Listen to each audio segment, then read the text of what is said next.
practice JavaScript objects with this code challenges. In the previous video, we covered the basics of objects, but today we will clarify one more concept you will need for these challenges. So I start from the blank script.js file, and this is my HTML file that is connected to the script.js. Let's recall what are objects in JavaScript. Object is a data structure that contains key value pairs.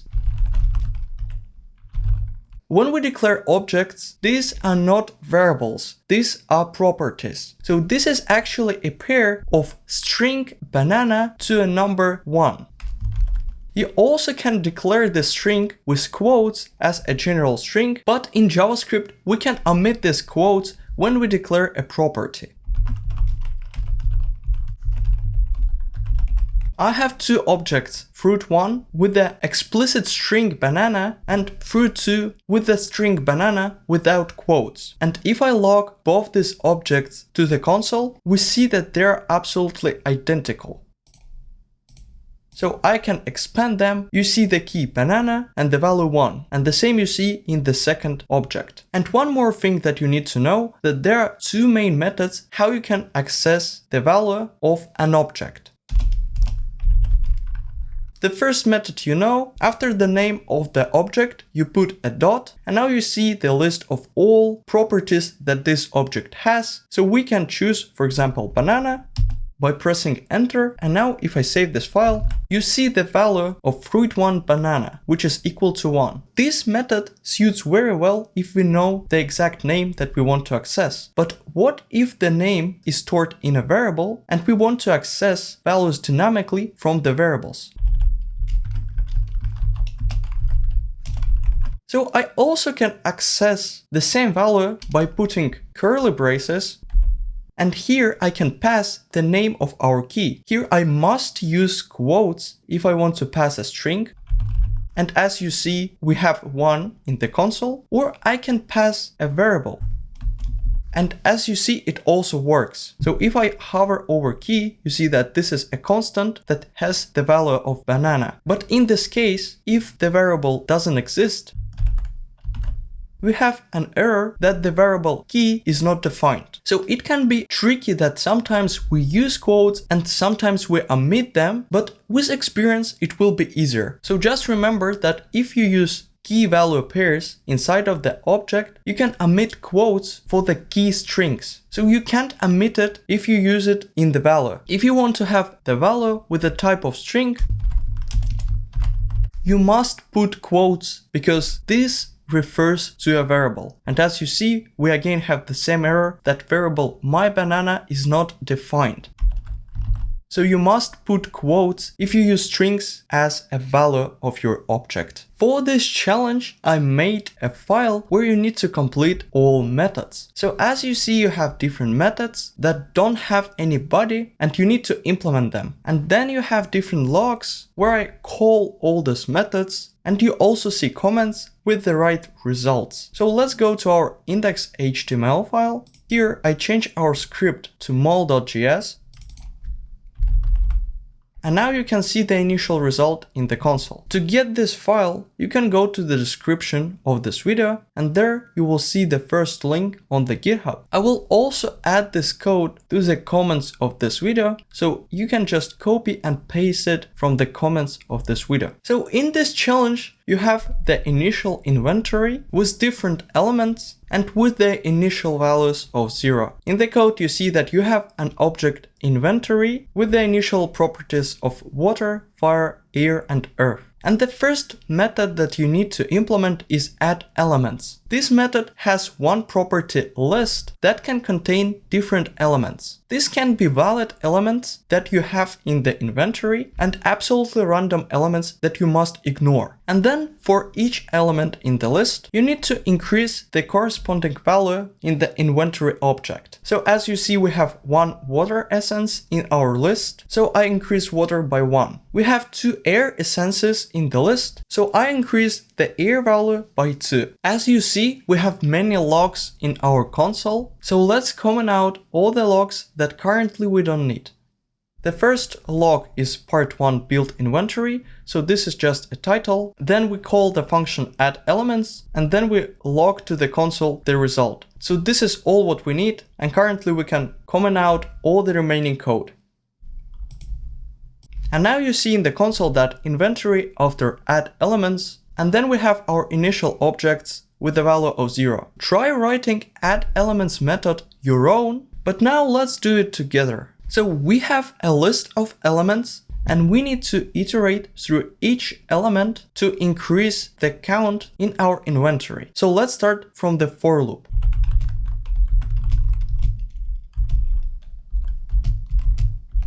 So this is the most common for loop to iterate through each element in the list. I have a variable element. Then I can write an if statement where I compare the name of the current element with all the valid elements that we have. The first variable name is water. And if this element is equal to water, we need to increase the count by 1. So I can just write water.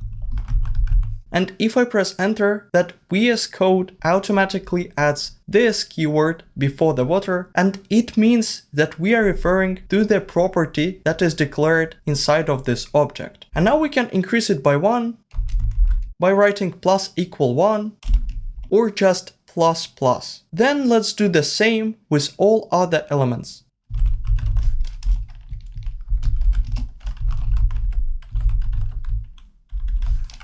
So now I wrote if statements for all the remaining elements, and if you look to the console, you will see that we have 2 water, 3 fire, 2 air, and 2 earth essences. So let's scroll a little bit down to see the right answer. And here you see that inventory after addElements has 2 water, 3 fire, 2 air, and 2 earth. So it means that our function works correctly. The next method that we need to implement is addElement. So let's comment out all the part that is responsible for addElement method. And now we see a new log that inventory after addElement. And currently we see absolutely the same result because this function haven't implemented yet. So here you should add only one element to the inventory object. And you also ignore invalid elements. So the simplest solution is just to copy all these if statements and paste them into this function.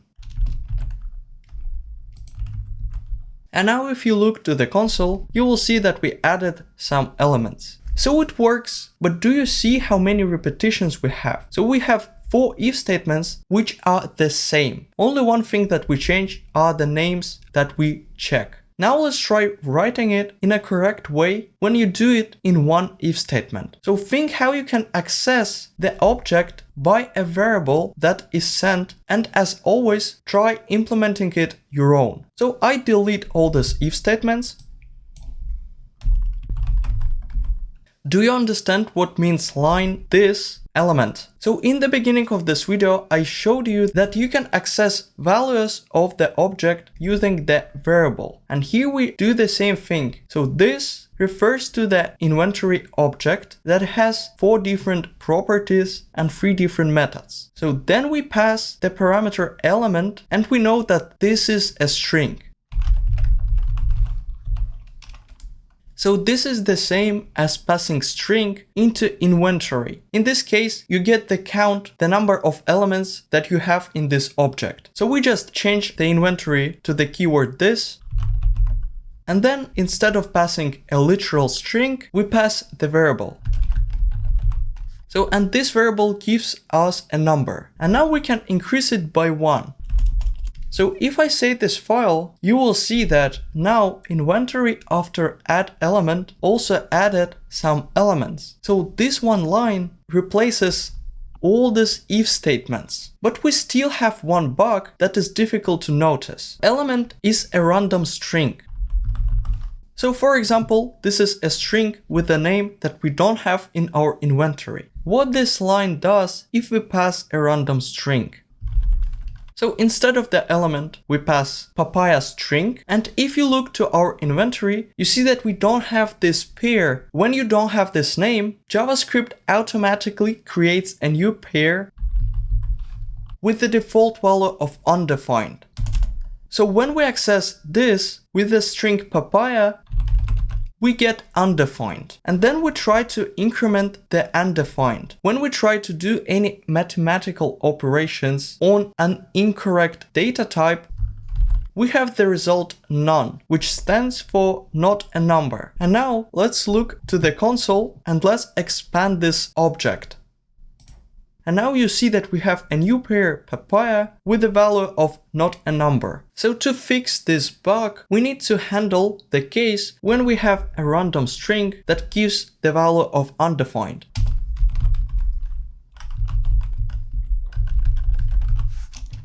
Now we increment our value only if this value is not equal to undefined. Let's open our object again, and now you see that we don't have papaya pair anymore. Now let's continue with our takeElement function. So let's comment out all the code that is responsible for this part.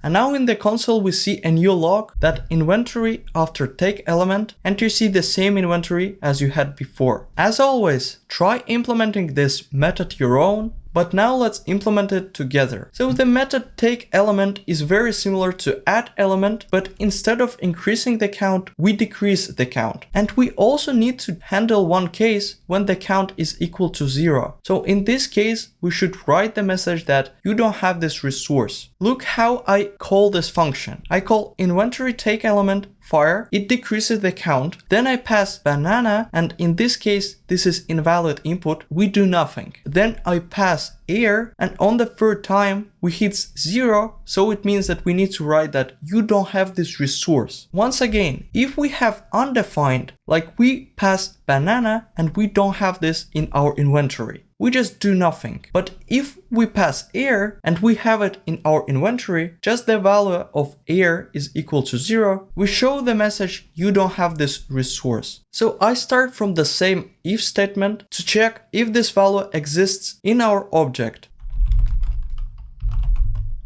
This value might be 0. And 0 is not equal to undefined. So let's handle this case as well. So if this equal to 0, we need to log the message to the console that you don't have this resource. And here we also need to write else statement. That means that we have this value in our object and the count is not equal to 0. So in this case, we can decrease the count of this element. And now let's compare it to the answer. So we had the fire of 4, then we take one fire, and now we have fire equals to 3. Then we take banana, so this is invalid input, and we just ignore it. And then we had 2 airs, so we can take 2 airs. But on the third one, we hit 0, and we display the message that you don't have this resource. And the final result is the same. So we have 4 water, 3 fire, 0 air, and 2 earth. In the next video, we will continue with the second part of this challenge.